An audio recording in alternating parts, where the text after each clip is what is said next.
Chapter 15. A Mission of Faith. Verona and Lincoln managed to slosh their way home through the hurricane-force winds and torrential downpours. Drenched from the sideways rain, Verona struggled to place the wet key into the small keyhole of their front door. When she finally opened it, the two waterlogged siblings ran inside. It took the strength of both of them to close the door again against the wind behind them. They both took a couple of minutes to catch their breath, then went to their individual bedrooms to change out of their wet clothes. Once they both re-emerged, Verona went to the kitchen, opened the stocked refrigerator, and decided to make a couple of sandwiches. Lincoln turned on the television. Most channels now had warnings scrolling across the bottoms, alerting people to tornado warnings.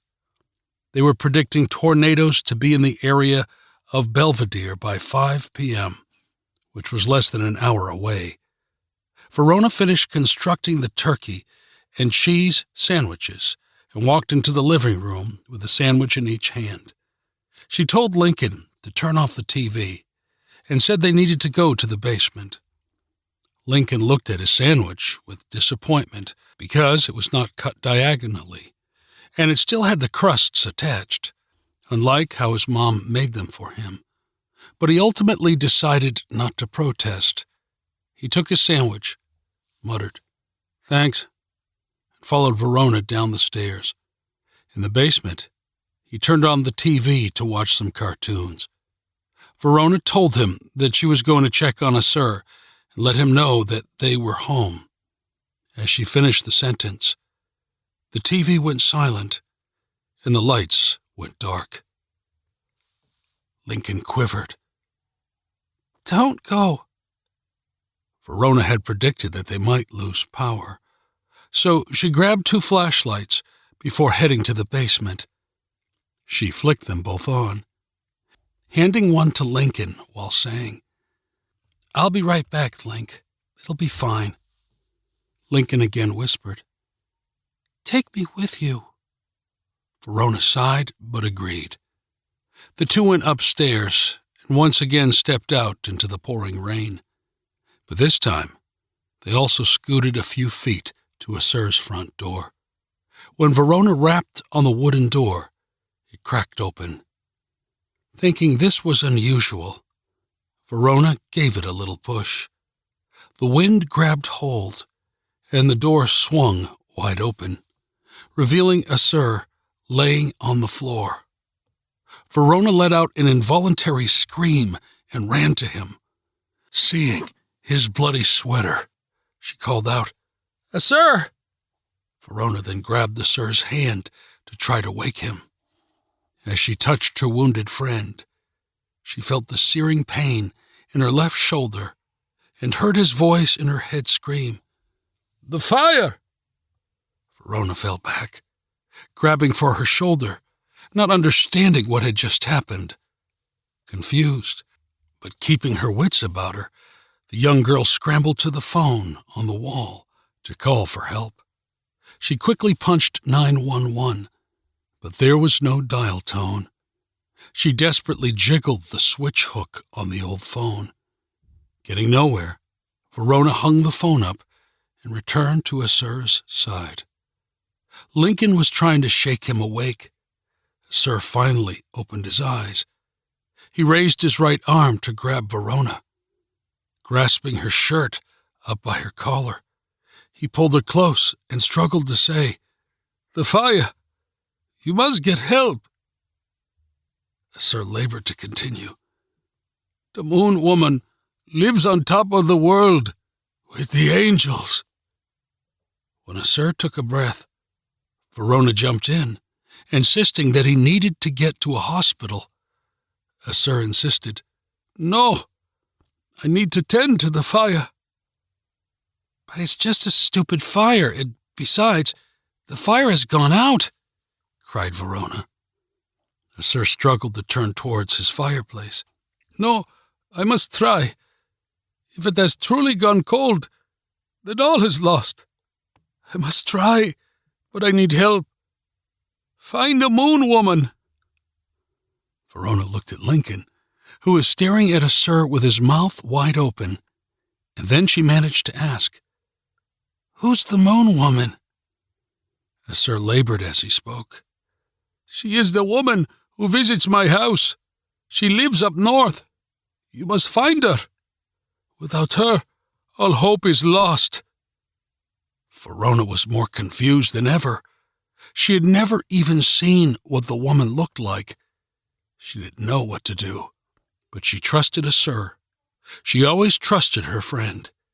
He had never given her any reason not to trust him, and even though it sounded crazy, she believed every word.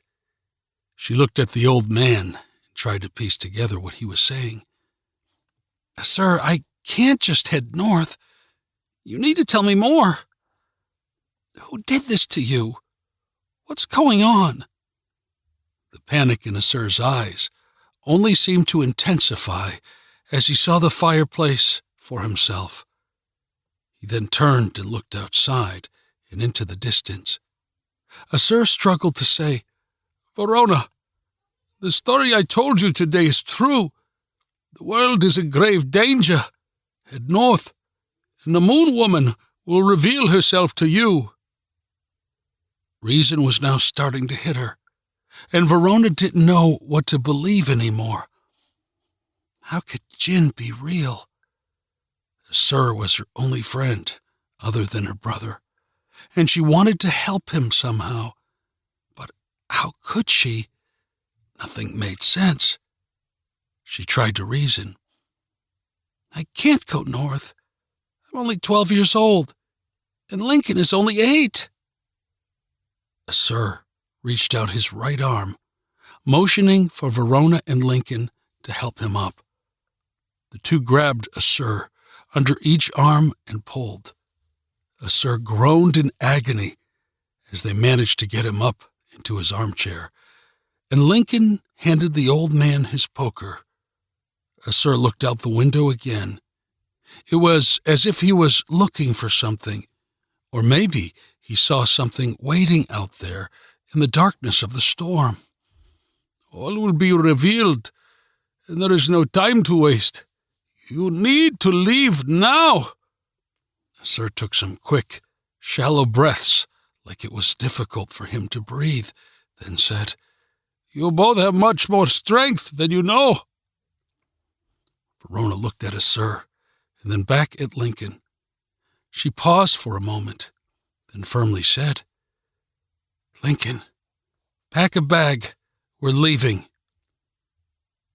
15 minutes later, Verona and Lincoln went back to check on Assur, each now carrying a backpack filled with clothes, food, and supplies.